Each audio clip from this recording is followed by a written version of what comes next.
मनपा झेडपी निवडणुकांआधी आता महायुतीमध्ये रस्सीखेच सुरू आहे। माजी आमदार अपूर्व हिरे भाजपमध्ये प्रवेश करणार आहेत आणि 7 माजी नगरसेवकांसह आज त्यांचा हा भाजप प्रवेश होणार आहे। अपूर्व हिरे राष्ट्रवादीचे प्रदेश उपाध्यक्ष होते। मनपा आणि झेडपी निवडणुकांआधी महायुतीमध्ये रस्सीखेच सुरू झाल्याचं हे पाहायला मिळतंय।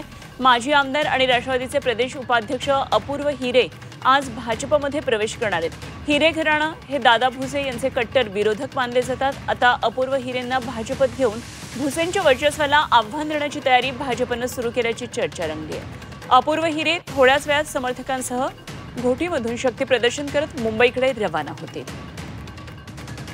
गेल्या काही दिवसांमध्ये नाशिकमधल्या राजकीय वर्तुळामध्ये मोठ्या हालचाली घडतात, अनेक बदल होतात आणि आता महायुतीमध्ये रस्सीखेच दिसून येते। अपूर्व हिरे राष्ट्रवादीमधून आता भाजपची वाट चोखाळणार आहेत आणि त्यासाठी आज शक्ती प्रदर्शन करत ते मुंबईमध्ये येणार आहेत। अपूर्व हिरे यांचा आज भाजपमध्ये प्रवेश होणार आहे। मनपा झेडपी निवडणुकांच्या आधी अशा प्रकारे विविध पक्षांमध्ये रस्सीखेच दिसते।